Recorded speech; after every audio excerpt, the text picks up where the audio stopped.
Hi friends, welcome back to my channel. ಹೇಗಿದ್ದೀರಾ? ಎಲ್ಲ ಚೆನ್ನಾಗಿದ್ದೀರಾ ಅಂತ ಭಾವಿಸ್ತೀನಿ. ಆಯಿತಾ, ನಾವಿವತ್ತು ಹೋಗ್ತಾ ಇರೋದು ನಮ್ಮೂರಿಂದ 5 ಕಿಲೋಮೀಟ್ರ್ ದೂರ ಇರೋ ಮಂಜುಗುಣಿ ದೇವಸ್ಥಾನಕ್ಕೆ. ಅದು ತೋರಿಸ್ತೀನಿ ಬನ್ನಿ ನಿಮಗೆ ಇವತ್ತೇ. ಆಯಿತಾ, ಇಲ್ಲೊಂದು ದೇವಸ್ಥಾನ ಇದೆ, ಇದಕ್ಕೆ ಕೈ ಮುಗಿದು ಇಲ್ಲಿ ಹತ್ತಿರದಲ್ಲೇ ಕೆರೆ ಇದೆ, ಚಕ್ರತೀರ್ಥ ಅಂತ. ಇಲ್ಲಿ ಕಾಲು ತೊಳೆದು ಪ್ರೋಕ್ಷಣೆ ಮಾಡಿಕೊಂಡು ದೇವಸ್ಥಾನಕ್ಕೆ ಹೋಗಬೇಕು. ಇದೆ ನೋಡಿ, ತುಂಬ ದೊಡ್ಡ ಕೆರೆ ಇದು. ಪಾಂಡವರ ಕಾಲದಲ್ಲೇ ಕಟ್ಟಿದ ಕೆರೆ ಇದು. ತುಂಬ ಪವಿತ್ರವಾದ ಕೆರೆ ಇದು.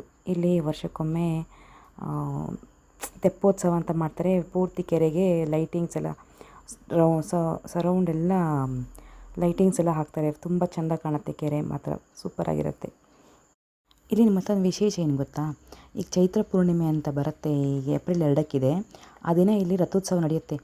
ಆ ದಿನ ಸಾಕ್ಷಾತ್ ತಿರುಪತಿ ವೆಂಕಟರಮಣ ದೇವರೇ ಇಲ್ಲಿ ಮಂಜುಗುಣಿಗೆ ಬರ್ತಾರೆ ಅನ್ನೋ ಪ್ರತೀತಿ ಇದೆ.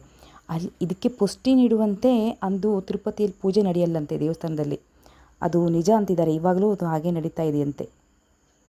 ಇವಾಗ ದೇವಸ್ಥಾನದ ಕಡೆ ಹೋಗುವ ಬನ್ನಿ. ರಥನೆಲ್ಲ ರೆಡಿ ಮಾಡ್ತಿದ್ದಾರೆ, ತೋರಿಸ್ತೀನಿ. ತುಂಬ ಚೆನ್ನಾಗಿ ರಥನ ರೆಡಿ ಮಾಡ್ತಿದ್ದಾರೆ. 3 ರಥಗಳು ಮೆರವಣಿಗೆ ಇರುತ್ತೆ. 3 ರಥ ಅಂದರೆ 3 ದಿನ ಇರುತ್ತೆ. 3ನೇ ದಿನ ದೊಡ್ಡ ರಥದ ಮೆರವಣಿಗೆ ಇರುತ್ತೆ. ತುಂಬ ಚೆನ್ನಾಗಿ ಅದು ದೊಡ್ಡ ರಥ, ಅದು ತೋರಿಸ್ತೀನಿ ಬನ್ನಿ. ಆಯಿತಾ, ಇದೇ ದೊಡ್ಡ ರಥ ಇದೆ ನೋಡಿ. ಇದನ್ನು 3ನೇ ದಿನ ಎಳಿತಾರೆ. ಇದನ್ನು ಮೆರವಣಿಗೆ ಮಾಡೋ ರಥ ಇದೆ. ಈ ದೇವ್ರ ವಿಶೇಷಗಳು ತುಂಬ ಇದೆ, ಹೇಳೋಕೆ ಹೇಳಿದ್ರೆ ತುಂಬ ಇದೆ. ಮತ್ತೊಂದು ಏನು ಗೊತ್ತಾ, ಈ ತಿರುಪತಿಲಿ ನೀವೇನಾದರೂ ಹರಕೆ ಹೊತ್ಕೊಂಡಿದ್ರೆ ಈ ದೇವರಿಗೆ ಬಂದರೆ ಸಲ್ಲಿಸಿದರೆ ಅದು ಮುಟ್ಟತ್ತೆ, ತಿರುಪತಿಗೆ ಮುಟ್ಟತ್ತೆ ಅಂತ ಹೇಳ್ತಾರೆ. ತಿರುಪತಿ ದೇವರಿಗೆ ಹಾಕೋ ಹರಕೆನ ಇಲ್ಲಿ ಹಾಕಿದರೂ ಅದು ತಿರುಪತಿಗೆ ಸೇರತ್ತೆ ಅಂತ ಹೇಳ್ತಾರೆ. ಮಾಡ್ತಾ ಇರೋದು ಹಾಗೆ. ಇಲ್ಲಿ ಕೆಲವೊಬ್ರು ಅಂದರೆ ಹೋಗೋಕ್ಕಾಗದೇ ಇರೋರು ಇಲ್ಲಿ ಬಂದರೆ ತಿರುಪತಿಗೆ ಹರಕೆನ ತೀರಿಸ್ತಾರೆ. ತುಂಬ ಹಳೆ ದೇವಸ್ಥಾನ, ಪಾಂಡವರ ಕಾಲದಲ್ಲೇ ಕಟ್ಟಿದ ದೇವಸ್ಥಾನ ಇದು. ಪಾಂಡವರೇ ಕಟ್ಟಿದ ದೇವಸ್ಥಾನ.